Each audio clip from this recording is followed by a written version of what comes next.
교회라고 하는 공동체 안에는 성도가 있어요. 성도. 이 성도라고 하는 공동체는 어떻게 만들어졌느냐? 내가 오고 싶어 온 것이 아니라 하나님이 세상이라는 일터에서 불러서 교회 안으로, 다른 말로 말하면 하나님 안으로 들어오게 했어요. 그러니까 우리가 믿고 우리가 가고 싶어 한 것이 아니라 하나님의 강권적인 역사가 우리를 통해서 임했기 때문에 교회에 나오는 것을 믿으시기를 축원합니다.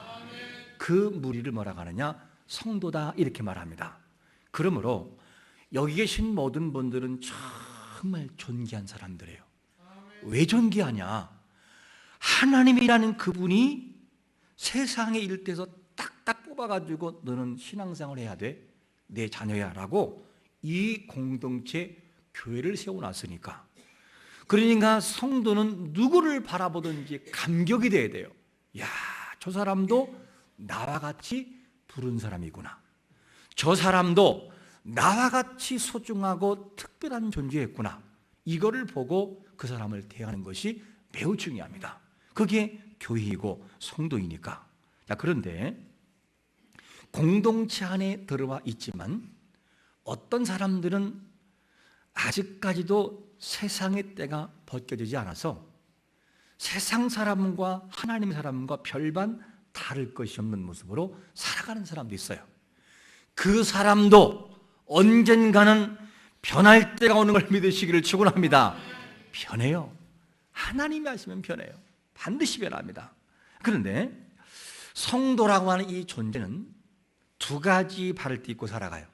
이 땅이라는 존재와 하나님의 거룩한 나라, 이 두 가지를 밟고 살아가는데, 그런데 신기한 것은 뭐냐면 믿음 따라서 가치가 다르다는 거예요.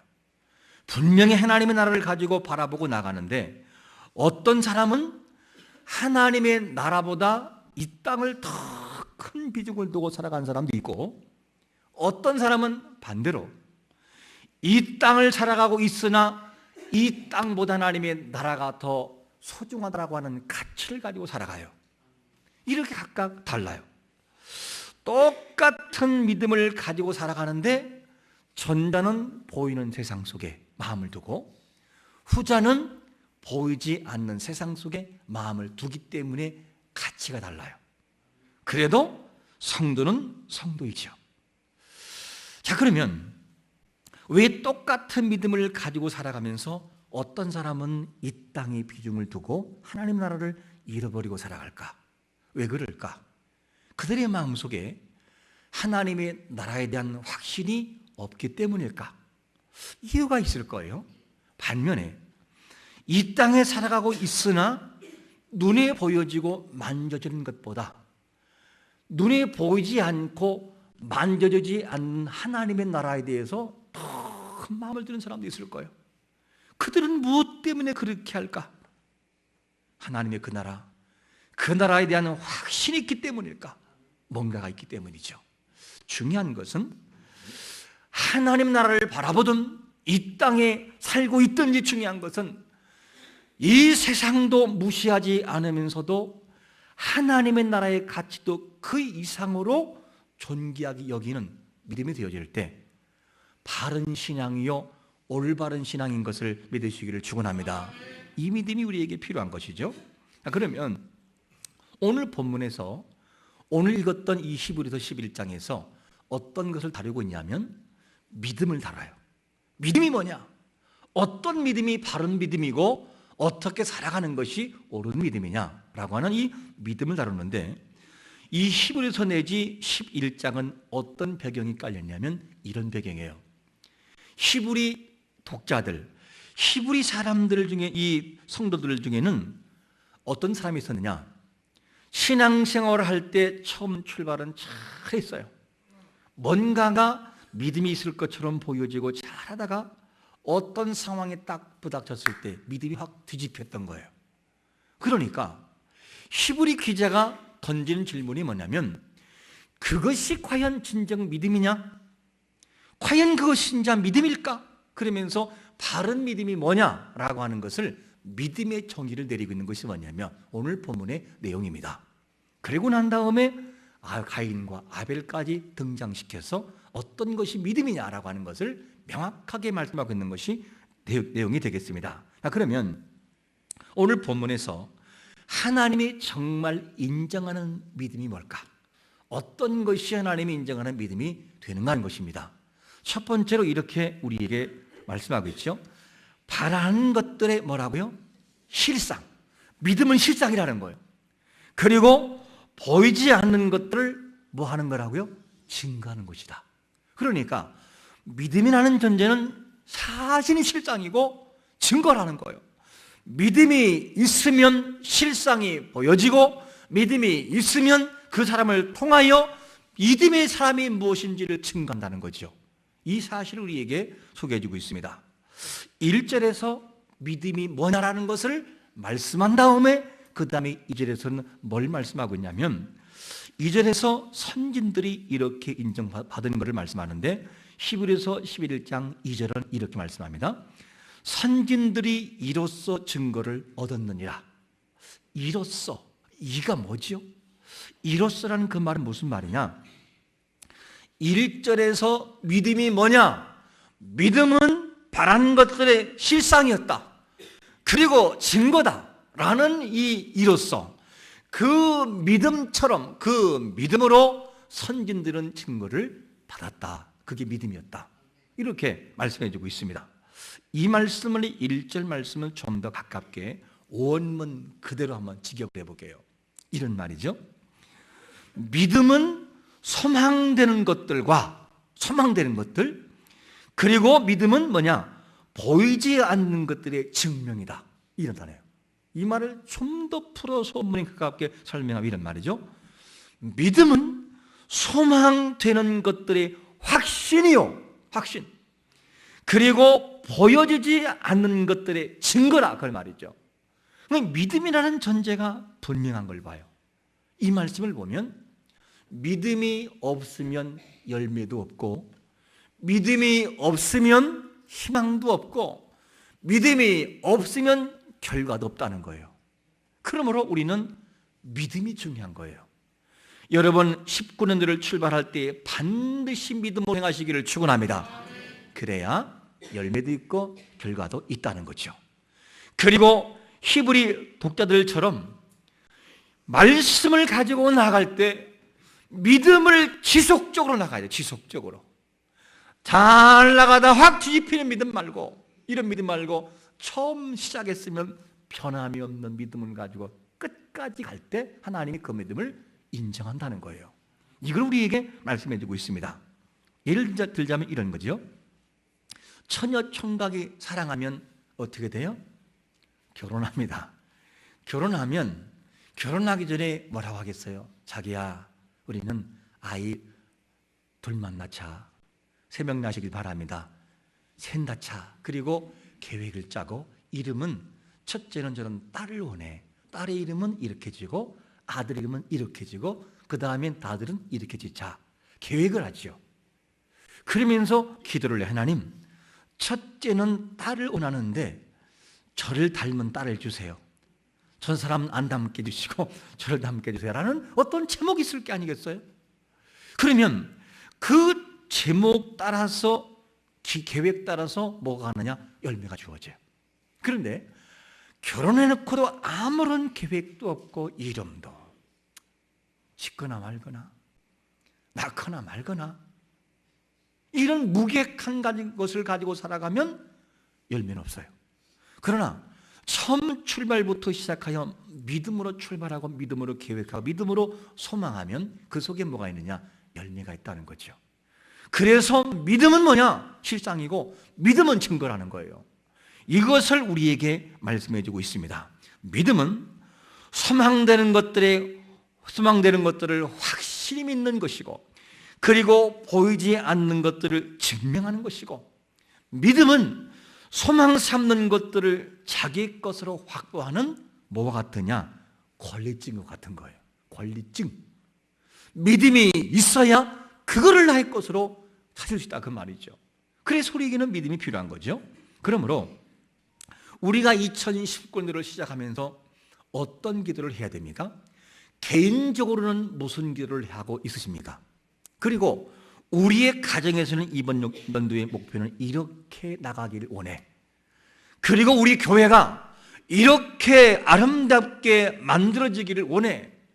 이 나라와 민족이 이렇게 바뀌기를 원해라고 하는 분명한 비전을 가지고 믿음으로 기도하는 것이 중요합니다. 그래야 그 사람의 기도처럼 응답을 줄 게 아니겠어요? 기도를 반드시 해야만 됩니다. 그러면 우리가 생각하는 것과 말하는 것과 믿음이 얼만큼 중요하냐면 그 증거를 하나 보겠습니다. 민수기 14장 28절을 우리 한번 같이 읽어볼까요? 시작. 그들에게 이르기를 여호와의 말씀에 내 삶을 두고 맹세하노라. 너희 말이 내 귀에 들린 대로 내가 너희에게 행하리니.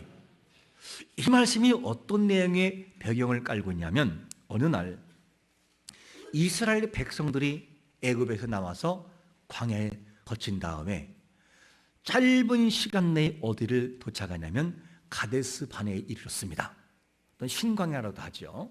그런데 이 장소에 이르렀을 때 그 다음에 모세의 명에 따라서 각 지파별로 한 명씩 선택해서 12명의 정탐꾼을 모집합니다.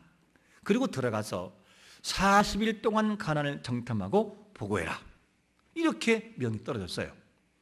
그 다음에 12명이 와가지고 보고를 하는데 2명 요수아와 갈렙 외에는 긍정적인 보고하는 사람 2명 외에는 나머지 10명이 무슨 평을 해요? 악평을 하는 거예요. 악평. 악평이 뭐죠? 이거는 좋긴 한데 그런데 여기는 못 들어간다는 거예요. 왜냐?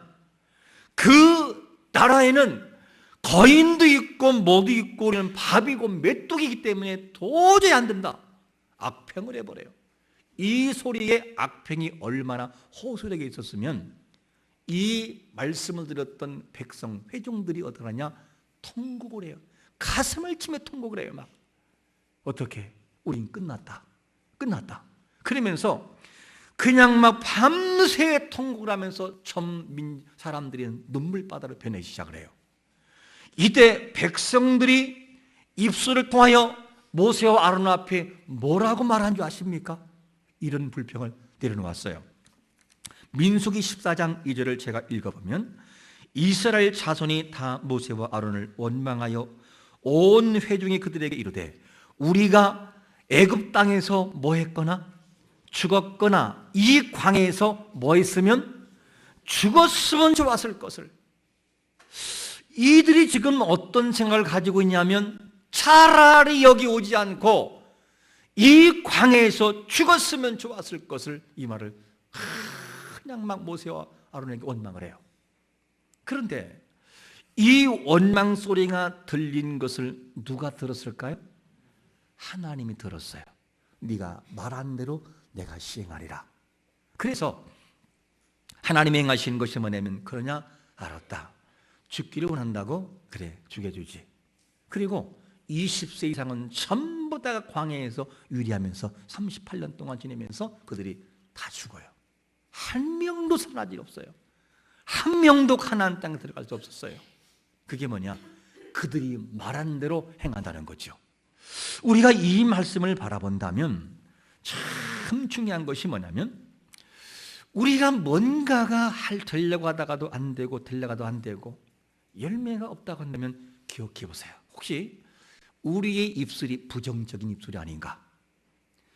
말을 하면 부정적이요, 생각하는 것은 부정적이요, 그 입술 속에서 긍정적인 말에 단 한마디도 안 나와요. 던지면 전부 다 부정적이요. 안 되고, 이래서 안 되고, 저거 잘못됐고, 저거 잘못됐고. 그러니 하나님께서 그런 입술 속에 복을 주겠냐고요. 네가 말한 대로 내가 시행하리라. 여러분, 우리의 입술이 하나님의 영광을 위하여 삐뚤어진 입술이 바른 입술로 돌아오기를 축원합니다. 믿음의 모습을 가지고 나가야 돼요. 얼마나 믿음의 각도를 가지고 바라보면 얼마나 할 말이 많겠어요. 우리 교회 좋은 모습을 바라보면 얼마나 좋은지 몰라요. 와, LED로 바뀌었네. 와, 창문 진짜 창문이네. 와, 텔레비 선명하네. 이야, 성도가 너무 많네. 빈자리는 얼마 안 되네. 긍정적인 말, 반대로 얘기하면 아이고 벽돌 건물이 왜 색깔이 이래, 아이고 구조 누가 쌌나, 텔레비는 좀 더 크고 하지 200인치로 하지. 같은 조건인데 부정적인 말로 하는 순간 하나님이 들으신다는 거예요. 그리고 네가 말한 대로 내가 너에게 시행하리라. 여러분, 믿음을 가지고 살아가는 삶을 통하여 그 사람을 통하여 역사하는 것을 믿으시기를 축원합니다. 믿음의 말, 믿음의 삶을 살아가는 것이 너무나 중요합니다. 믿음이 없으면 하나님의 창조한 것도 안 믿는다는 거죠. 그래서 히브리서 11장 3절에서 뭐라고 말합니까? 믿음으로 모든 세계가 하나님의 말씀으로 지어준 줄을 누가? 우리가 안다는 거예요. 하나님의 창조해도 안 믿는 사람이 있고 의심하는 사람이 있고 그거를 믿는 사람도 있어요. 그러므로 진정한 하나님이 쓰신 사람은 어떤 사람이냐? 믿음으로 행하는 사람이에요. 그런 사람 하나님이 쓰신다는 거죠. 그러므로 우리의 모든 삶에 믿음의 본질이 뭐냐? 믿음은 바라는 것들의 실상을 만드는 역사가 있구나. 믿음은 정말로 모든 것을 증거하고 증명하는 요소이구나, 확신이구나 하는 사실을 가지고 믿음으로 출발을 하는 해가 되시기를 축원합니다. 자, 그렇다면 이렇게 믿음이 중요하다면 그러면 하나님은 어떤 사람을 사용하실까 하는 것이죠. 어떤 사람을 기뻐하냐면 두 번째로 이런 사람을 기뻐하십니다. 모든 일에 무엇을 하는 사람? 믿음으로 행하는 사람. 이런 사람을 기뻐한다는 거죠. 그래서 본문 4절에 보니까 이렇게 말씀하죠. 믿음으로 아벨은 가인보다 더 나은 제사를 하나님께 드림으로 의로운 자라 하시는 증거를 얻었으니 하나님이 그 예물에 대하여 증언하심이라. 그가 죽었으나 그 믿음으로써 지금도 말하느니라. 이 내용을 보면 하나님이 갑자기 믿음을 얘기하다가 누구를 등장시키느냐? 가인과 아벨을 등장시켜요. 가인과 아벨을 등장시키는데 가인과 아벨의 이 드린 믿음과 재물을 알려면 어디를 떠나보면 말하냐? 창세기 4장으로 떠나보면 알아요. 그들이 어떤 믿음을 가졌는지. 그래서 창세기 4장 이하를 보면 어떤 내용이 나오느냐? 아담과 하와가 나오는데 아담과 하와가 이제는 결혼합니다. 결혼한 다음에 그 둘 사이에서 처음에 인류의 최초의 조상 누가 나오죠? 아들이 누가 나오죠? 가인이 나와요. 가인. 그 가인이 나오는데 아담은 낳은 사람이에요? 만들어진 사람이에요? 만들어진 사람이에요. 사람이 낳은 게 아니고 하나님이 흙으로 빚어서 만들어진 존재예요. 그럼 하와는요? 하와도 낳은 존재가 아니라 남자의 갈비에서 취해서 그 다음에 만들어진 존재예요. 그래서 인류의 첫 나온 사람은 누구냐? 사람과 사람 사이에 나온 사람은 가인이에요. 얼마나 기뻤으면 가인의 이름을 뭐라고 하느냐? 얻다, 획득했다 그런 말을 써요. 얻다, 획득했다. 이것이 가인이라는 이름이에요. 이렇게 해서 가인이 탄생합니다. 그리고 난 다음에 아담과 하와가 다시 아들을 낳는데 누굴 낳느냐? 가인의 동생 누굴 낳아요? 아벨을 낳았어요. 근데 이 아벨이라는 사람의 이름의 뜻이 참 신기해요. 이름의 뜻이 증기, 그리고 숨결, 허무 그런 뜻이에요. 그러니까 이미 이것을 아벨이 죽을 줄 알은 것으로 보면 여러분 이름을 쳐도 믿음으로 지시기를 축원합니다. 중요하다고 봐요. 이름. 믿음으로 지는 거 중요하죠. 그런데 이렇게 살다가 어느 날 가인과 아벨이 제물을 드렸어요. 하나님 앞에 제사를 드리는데 똑같이 드리는데 형이었던 가인의 제사는 받지 않으시고 누굴 받느냐? 동생 아벨의 것을 받아요. 자, 그러면 우리 이렇게 물어봐야 되죠. 분명히 하나님은 마음을 하시고 정성을 하시고 긍휼이 풍성하신 분이신데 왜 동생 거는 받고 형 거는 받지 않았는가? 왜 그랬을까? 그 이유가 반드시 있다는 거예요. 그 이유를 창세기 4장 4절에서 먼저 아벨의 제사를 보니까 뭐라고 말씀하냐면, 제가 읽어볼게요. 아벨은 자기도 양의 첫 새끼와 그 기름으로 드렸더니 여호와께서 아벨과 그의 제물은 받으셨으나, 아벨이 드린 제물의 특징이 뭐냐면 양의 뭐라고요?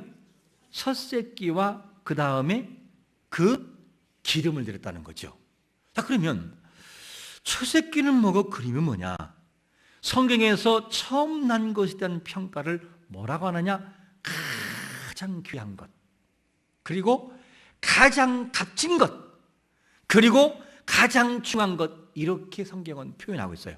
그 증거가 어디 나오냐면 출애굽기 13장 2절에 보니까 이스라엘 자손 중에서 사람이나 짐승을 막론하고 태에서 처음 난 모든 것은 다 뭐라고요? 거룩히 구별하여 누구에게? 하나님께 돌리라는 거예요. 이게 처음 거예요. 그러니까 처음이라는 존재는 굉장히 소중한 존재예요. 그런가 하면 기름은 뭘까? 기름은 성경에서 민수기 18장 12절은 이렇게 우리에게 답을 줍니다. 그들이 여호와께서 드리는 첫 소산 곧 제일 좋은 무엇을요? 기름을. 그러니까 제일 좋은 기름을 하나님이 가져왔던 거예요. 이 내용을 본다면, 종합을 해보면 어떤 것이 나오냐면, 아벨이 드린 제사의 기본 전제는 뭐냐? 가장 좋은 것, 가장 소중한 것, 가장 귀한 것, 가장 믿음의 바탕이 된 믿음을 가지고 드렸다는 거죠. 그러니까 하나님이 그 제물을 받으신 걸 믿으시기를 축원합니다. 하나님이 어떤 분인데요? 그분은 너무나 정확하신 분이에요. 그래서 정성을 다한 아벨의 제사를 받았다, 이렇게 성경은 말합니다. 그러면 거절당한 가인의 제사는 어떻길래 그렇게 거절당했을까? 창세기 4장 3절에 보니까 이렇게 말씀합니다. 세월이 지난 후에 가인은 땅의 수단으로 제물을 삼아 여호와께 드렸다, 이렇게 말하는데, 자, 그러면 가인의 제물이 동물의 제사가 아니었기 때문에 안 받았을까요? 피제사가 아니었기 때문에 안 받았나요? 아니라는 거죠. 성경은 피의 제사가 아니어도 하나님이 받으시는 증거가 나와요. 곡물제사. 그것이 어디 나오냐면 민수기 15장 21절에 보니까 15장 21절 너희의 처음 익은 곡식가루 떡을 대대 여호와께 거제로 드리라는 것. 처음 익은 곡식. 자, 그러면 하나님께 드리는 곡물이기 때문에 안 받았느냐? 그것이 틀린 말이에요. 그것이 아니라 곡식에 문제 있는 것이 아니라 믿음의 문제였어요. 왜냐? 가인의 제사를 여러분 자세히 보시면 분명히 아벨의 제사와 비교가 돼요. 아벨은 처음 새끼, 처음 가장 좋은 기름, 이렇게 표현되고 있는데, 가인의 제사가 드린 이 제물을 보게 되면 뭐냐면 그냥 세월이 지난 후에 가인은 땅의 수산으로 제물을 삼아 여호와께 드렸다. 있는 것을 가지고 그냥 드린 거예요. 정성이 담기지 않고 마음이 담기지 않고 하나님의 앞에 드리는데 이것 드릴까 저것 드릴까, 아니 이게 더 좋은 것 같아, 아니 이게 더 좋은 것 같으니 더 좋은 걸 드려, 이게 아니고 어떻게 해요? 아이 드릴까 말까 아까워 죽겠네, 어떡하지? 다 모르겠다, 이렇게 되다. 쉽게 말하면 그러니까 마음이 빠져있는 제사를 하나님이 과연 받으실까 하는 거예요. 하나님이 어떤 분이에요? 정확하신 분이에요. 그분은 정확하신 분이시고 모든 것을 정확하게 보시는 그분이라는 것을 알 수가 있습니다. 그래서 아벨과 가인의 제사를 비교할 때 딱 출발되는 단어가 뭐냐면 본문에서 믿음으로 아벨은 가인보다, 이렇게 출발돼요. 믿음으로 아벨은 가인보다. 이 말은 무슨 말이냐? 아벨은 믿음으로 드렸고 가인은 믿음이 아니었다. 그래서 내가 받을 수가 없었다, 이 얘기를 하고 있는 거예요. 이 내용을 바라본다면 하나님은 어떤 분이냐면 정말 믿음으로 드리는 모든 것을 받으신 분이에요. 어떤 일을 하든지 믿음으로 행하면 그분께서는 받으신다는 거죠. 우린 지금 신년 첫 예배를 드리고 있어요. 이 중에는 오늘 교회 나올 때 허겁지겁 그냥 나온 사람이었어요. 자다가 벌써 몇 시야? 9시. 큰일 났다. 빨리 가. 택시 불러. 그래서 그냥 예배를 드리는 것에 목적 두는 사람이 있을 수 있고, 어떤 사람은 일주일은 다는 아니어도 최소한 어제 정도 하나님, 내일이 주일입니다. 내일은 어떤 말씀을 주실까요? 새해 첫 해 시작할 때 하나님, 그동안 내가 졸매 예배 드리고 습관으로 됐다면 이제부터는 생각이 좀 바뀌게 해주세요. 태도도 바뀌고 마음도 바뀌게 해주세요. 하나님, 제가 말씀을 사모함으로 듣겠습니다.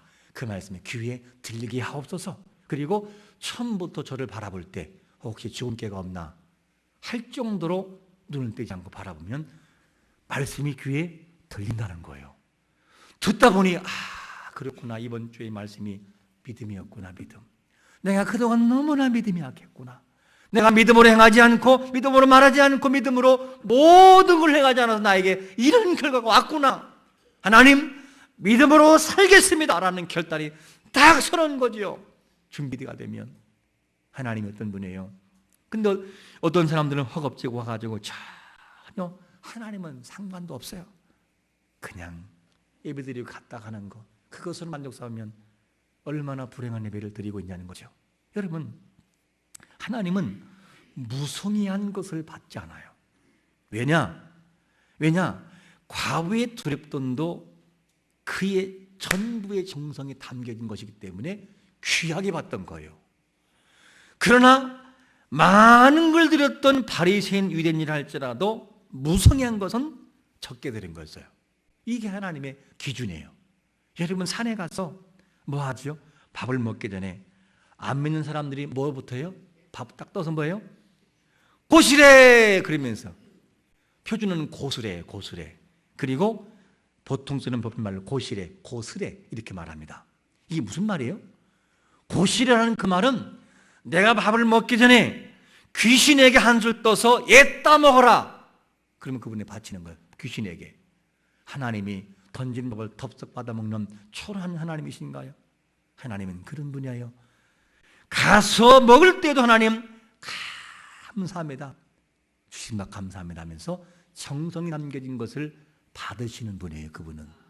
그분이 하나님이신데 어떻게 함부로 들여놓고 내가 됐다라고 말할 수 있겠냐는 거죠. 하나님 바라보는 시각이 바뀌어야 돼요. 이제는 이번 19년들은 생각이 바뀌어야 돼요. 하나님은 믿음으로 행하는 자들을 기뻐한다. 대충 드리고 대충 형식 드리고 다 했다? 하나님은 받지 않는다는 거예요. 그분이 하나님이셔요.